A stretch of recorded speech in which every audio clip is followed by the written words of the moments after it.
Okay, I need a break.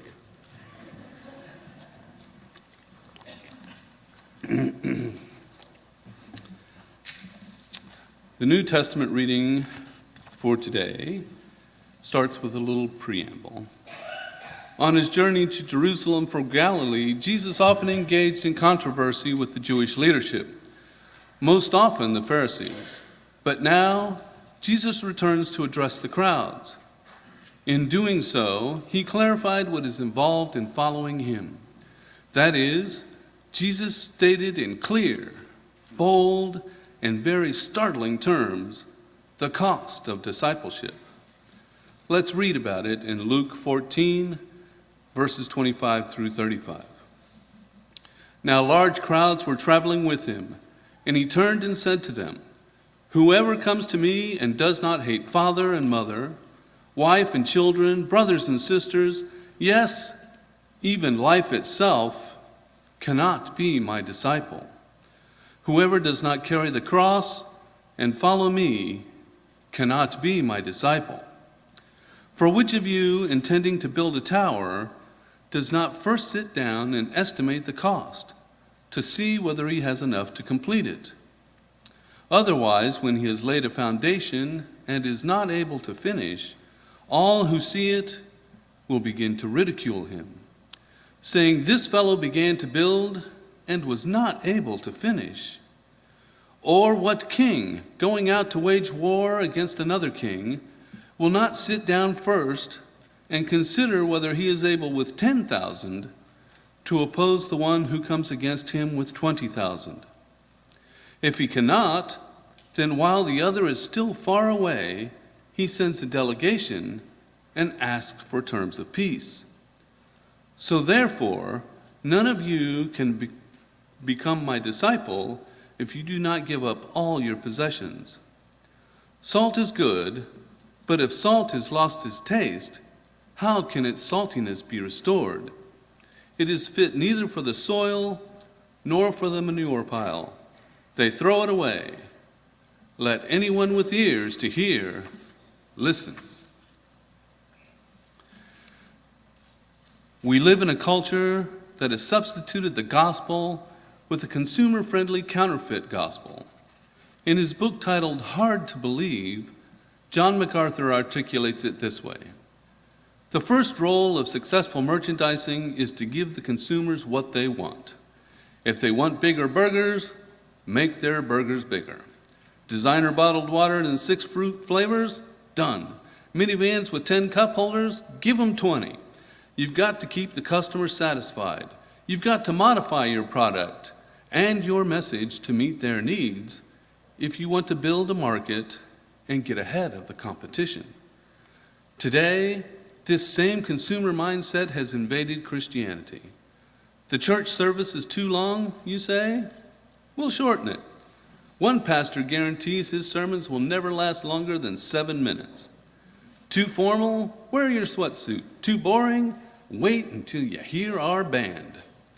And if the message is too confrontational or too judgmental or too exclusive, scary, unbelievable, hard to understand, or too much anything else for your taste, churches everywhere are eager to adjust that message to make you more comfortable. This new version of Christianity makes you a partner of the team, a design consultant on church life, and does away with old-fashioned authority, guilt trips, accountability, and moral absolutes. One suburban church sent out a mailer promising an informal, relaxed, casual atmosphere, great music from our band, and those who come will, believe it or not, even have fun. That's all great if you're a coffee house, but anyone who claims to be calling people to the gospel of Jesus with those as his priorities is calling them to a lie. It's Christianity for consumers, Christianity light, the redirection, watering down, and misinterpretation of the biblical gospel in an attempt to make it more palatable and popular. It tastes great going down and settles light. It seems to salve our feelings and scratch our itch. It's custom tailored to our preferences. But that lightness will never fill us up. the true saving gospel of Jesus Christ, because it is designed by man and not God, and it is hollow and worthless. In fact, it's worse than worthless, because people who hear the message of Christianity light think that they are hearing the gospel, think they are being rescued from eternal judgment, when in fact they're being tragically misled. In contrast to the consumer-friendly counterfeit gospel of today, Jesus actually made it clear that following him would not be easy. He was upfront about what was involved in following him.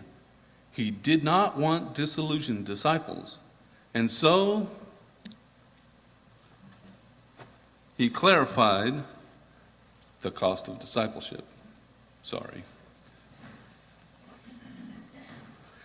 First, to follow Jesus, we must hate our family.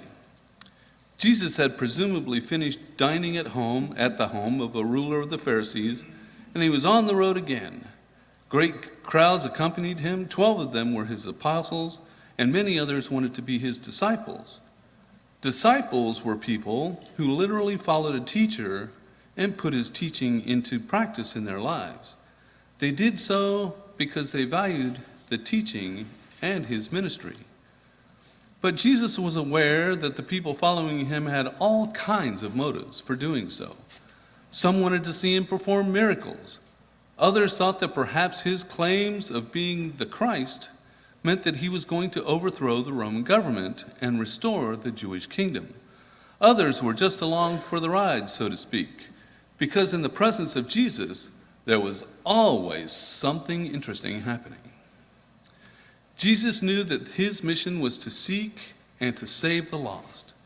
That is, he had come to reconcile sinful men and women with a holy God. And although the act of being reconciled to God was received as a gift of God's grace, the result of that reconciliation would require a lifelong commitment. In fact, this lifelong commitment involved 3 separate criteria. The first of which is to follow Jesus, or to follow Jesus, you must hate your family. This is how Jesus expressed it in verse 26, when he turned and said to them, "If anyone comes to me and does not hate his own father and mother and wife and children and brothers and sisters, yes, and even his own life, he cannot be my disciple." Does this statement startle you? Does Jesus really say that to follow him we must hate our family? And the answer to that is yes. Clearly, Jesus said just that. But what did he mean? Let us remember that Jesus affirmed our biblical duty to love God, our neighbors, and even our enemies in a very real sense. Jesus taught and embodied the message of love. So what did Jesus mean when he said that to follow him, we must hate our family? Well, Jesus uses figures of speech often in order to communicate emphasis.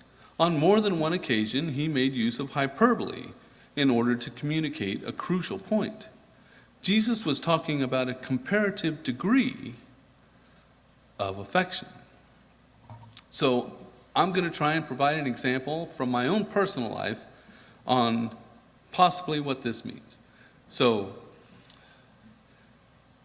a long, long time ago, in a galaxy far, far away, at the age of 19, I had just joined the Air Force.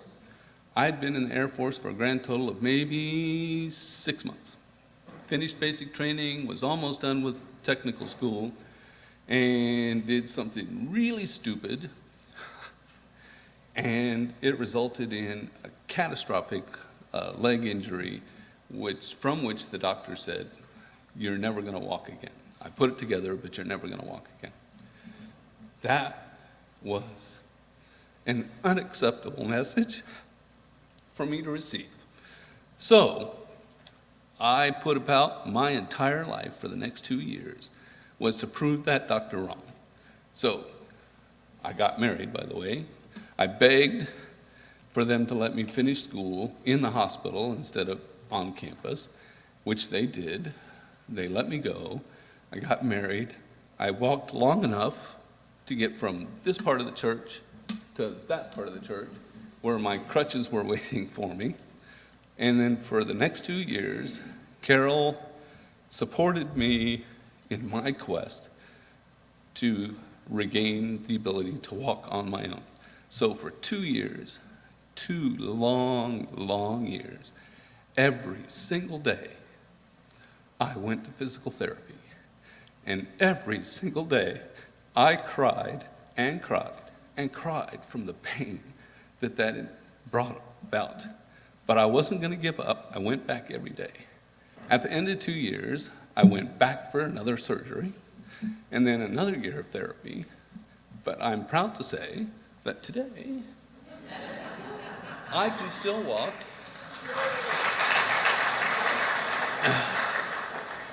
Although I do so without the feeling of half of my foot, because the nerves were totally shot and there's no way to restore that. But it's fun learning how to walk without feeling half your foot. So I show this example, not as an example of perseverance or anything like that, but singular focus on one thing. That's what Jesus is asking us for, to singularly focus on him. And if we could do that with even an inkling of what I did, the things that we could accomplish as a congregation would be astounding, just astounding. But there's not many people who can commit to that kind of sacrifice. So I throw that out there to say it can be done. I admit that I am one of the ones that could focus a little bit more on that, but I share that as a story to show that Jesus doesn't hate our families. He doesn't want us to hate our families. He just wants us to focus on him, and all the rest will take care of itself. So Jesus was teaching our love for our family must pale in comparison to our love for him. Love for Jesus must be our supreme and ultimate loyalty. Just imagine what we could accomplish. Just imagine what we could accomplish if we could generate that kind of focus. Second, to follow Jesus, we must carry our cross. Jesus said to the great crowds accompanying him, "Whoever does not bear his own cross and come after me cannot be my disciple." They would have immediately understood what Jesus meant, because they were very familiar with the Roman form of execution and crucifixion. They knew that a person carrying his own cross meant rejection, humiliation, and suffering. Jesus knew that he was going to die by crucifixion. And although he had been telling the disciples that he would be killed, they had a hard time believing that he would be killed. Jesus was walking the way of the cross, and he made it clear that anyone who wanted to follow him would also have to walk the way of rejection, humiliation, and suffering. This was especially true of Jesus' first disciples. Almost every one of them died a martyr. But this is also true for disciples today. To follow Jesus means that we are willing to experience rejection, humiliation, and suffering for Jesus' sake. Sometimes I hear people say, "Oh, that's just my cross to bear." They're usually referring to some difficulty or burden that is pressing in on them. But it's important to clarify that not all of our burdens are crosses in the biblical sense. And so to speak like this is to dilute what it really means to carry our own cross. New Testament scholar Norville Gildenhayes is emphatic on this point. The general idea that these words of Jesus about bearing the cross refer to passive submission to all kinds of afflictions like disappointments, pain, sickness, and grief that come upon a man in his life is totally wrong.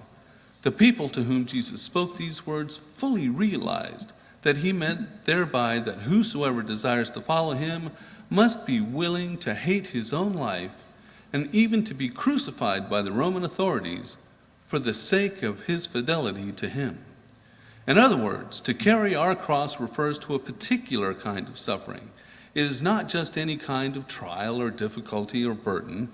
It is in fact the suffering we endure because we are followers of Christ. Gildenhuys goes on to explain that to carry our cross means the acceptance of all sacrifice, suffering, and persecution experienced in the wholehearted following of Jesus and not just ordinary suffering. So when your classmates laugh at you, or your colleagues disrespect you, or your family disowns you because of Jesus, you are carrying your own cross. Whenever we experience hardship or difficulty because of our service to Jesus, we are carrying our own cross. And when we experience humiliation, rejection, and suffering because of our faith in Jesus, we are carrying our own cross. Third, to follow Jesus, we must count the cost. In order to help his followers count the cost, Jesus gave two examples from daily life. His first example was from construction.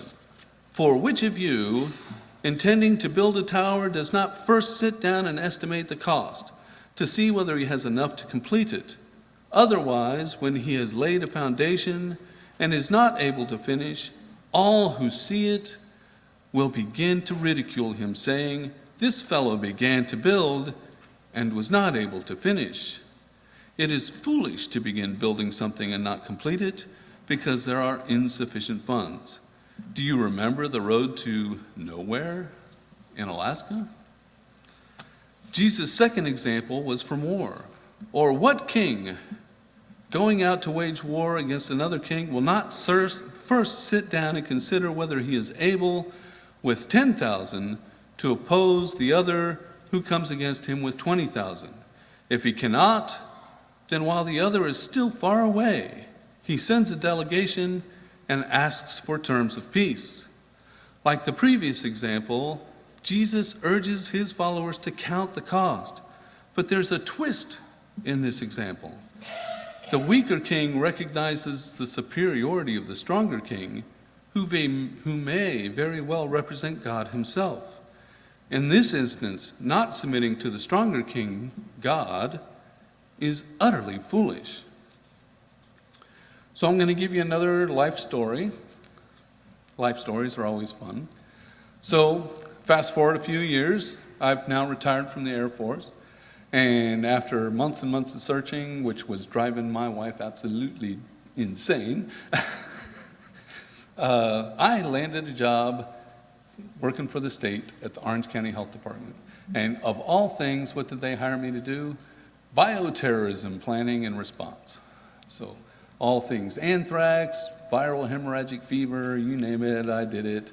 But on top of that, I also got to be responsible for planning for such things as hurricanes, tornadoes, earthquakes. We don't have a lot of those. Tsunamis. I did actually push back on the tsunami one, because if we have a tsunami in Orlando, no one's coming to help. So we planned for all sorts of things, even nuclear explosions, you name it, we did it. So it was me and a team of 4 people. Our job was to take the federal guidelines that said you have to be able to prophylax or vaccinate everyone in your county against whatever the disease is in how many days? 3. At the time I was working there, the population of Orange County was 1.2 million people. We were supposed to be able to figure out how to vaccinate or prophylax 1.2 million people in 3 days. And I am happy to tell you that it can be done. And we've proved it. You have to think outside the box a little bit, but it can be done. So, but none of that would be able to get done if you didn't have a vision for where you needed to go, which was what the federal government provided. It wasn't a vision, it was a mandate that says you got to be here, and then brilliant people surrounding me that said, hey, what if we try this, or what if we try that? And so it can be done, but it takes a lot of hard work, a lot of planning to sit down and do that. And then you got to be there when it happens to see how it really works, so you can make tweaks and all that kind of stuff. So that's what is involved in this construction thing. You don't just rush into building a building without doing blueprints first. You do blueprints. You figure out what the stress of the buildings, the walls, and this and that, and everything else needs to be. The angles have to be right. If you don't do it, and if you don't factor in all the costs, you're going to get halfway through and go, "Oh, I forgot that. Then you got to tear it down and start over again." So it really all comes down to planning. And it's the same with our church. We can't just go willy-nilly forth and do stuff. What we do in this church requires planning and thoughtfulness. So what is it that our church wants to do? What's the mission of our church? And once we've decided on what the mission of our church is, how do we go about doing that? How do we make sure that we have enough resources to do what it is that we say that we want to do? And so we can have fantastic plans and dreams, but if there's no conviction or resources to accomplish them, those plans are completely useless. Conversely, we can have so many desired objectives that we lose focus, and there's a lack of resources to perform them all. Jesus calls his followers to count the cost carefully before following him. What Jesus requires is nothing less than the total surrender of all that we have and are in order to follow him. So therefore, any one of you who does not renounce all that he has cannot be my disciple. This is the third time that Jesus has said that we cannot be his disciples unless we fulfill certain criteria. We must hate our families, we must carry our cross, and we must count the cost.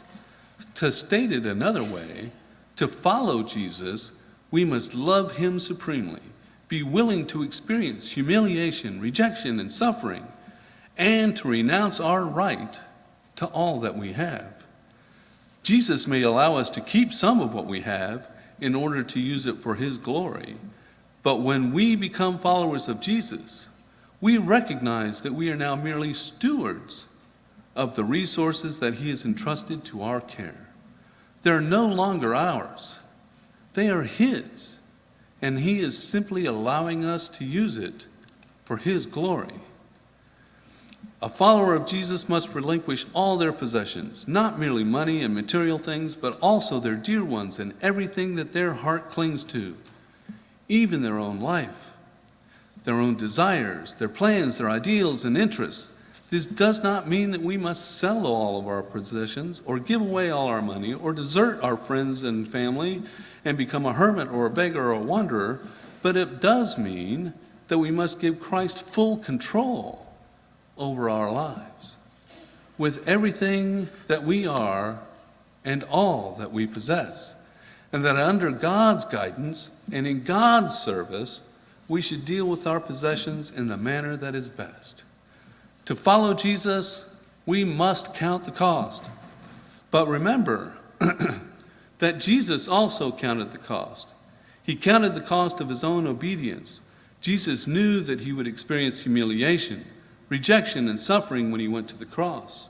He knew that his Father would forsake him by pouring out his wrath for our sin.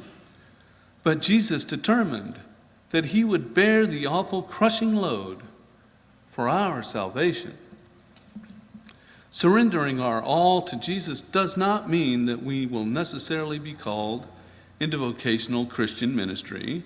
What it does mean is that we will live our lives moment by moment, day by day, following Jesus by loving him supremely, willingly experiencing humiliation, rejection, and suffering, and renouncing our right to all that we have. If we, as a church, can commit to this level of surrender, if we, as a church, can commit to counting the cost, then there is nothing God can't accomplish through us. Make a commitment to do so today and every day, and let us get our grace together. Amen.